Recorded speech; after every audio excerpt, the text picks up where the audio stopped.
Hey troops. So I look a complete ass mess right now, but that's besides the point. So it's about 5:30 a.m. and I was kind of tossing and turning.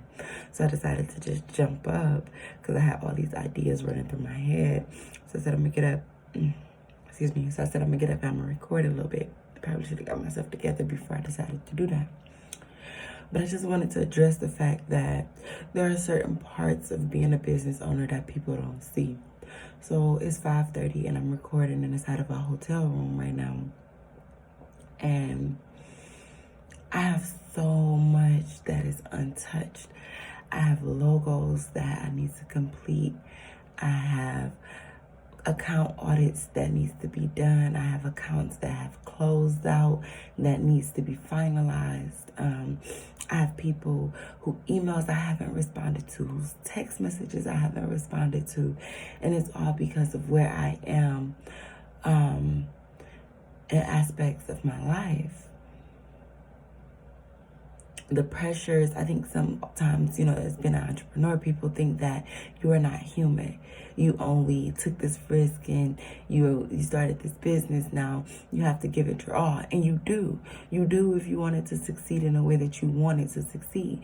So I know in order for me to reach the heights that I want to reach, these are things that I have to keep my head on a swivel about. However, I'm here to show you living proof that fucking life happens. Life happens and we gotta kind of go with the punches. So everything kind of happened back to back to back to back to back, from South by Southwest being canceled to me leaving my apartment to move into a new house, a better neighborhood, to having to immediately evacuate less than a week later due to fucking lead poisoning being all in the house.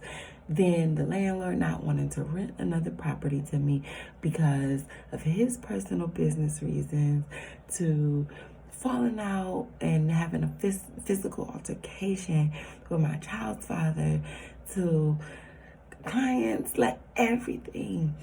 To not, so now having to fucking live in a hotel room until we figure shit out, so all of these things, and still having to have, to be customer centric, and still having to wear all of these other titles, and still having to smile, and still having to go out and, advocate for the public, and still having to go out and, be the face of your company, and still have to go out and manage other people's, shit.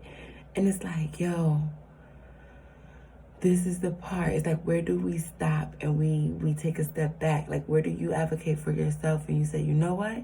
Gotta get my shit in order before I can get other people's shit in order. And for me, this is it. Because it's like the universe has pushed me into so many corners to say, you know what? You got the tools to make shit happen. You've constantly out here looking for confirmation, and you found that confirmation in so many ways, shapes, or forms, and people, and assets, and resources. So you know what the fuck you out here doing. But because you don't want to take time to step back and worry about just you and yours, and then pushing that out to everybody else, I'm going to force you into a space to do that. So that's, life behind the entrepreneur. I think that's what this series is going to be. Life behind the entrepreneur. Because aside from working with people in France, aside from working with larger companies, aside from dropping the fucking ball because you've taken on too many clients, because you are a hot commodity and you are at a demand, I realized that my team needs to expand. My foundation needs to be much, much, much, much, much better. It ain't that I don't know my shit. It's that I have to worry about my shit first. So I'll take you through the journey of what that look like. Oh.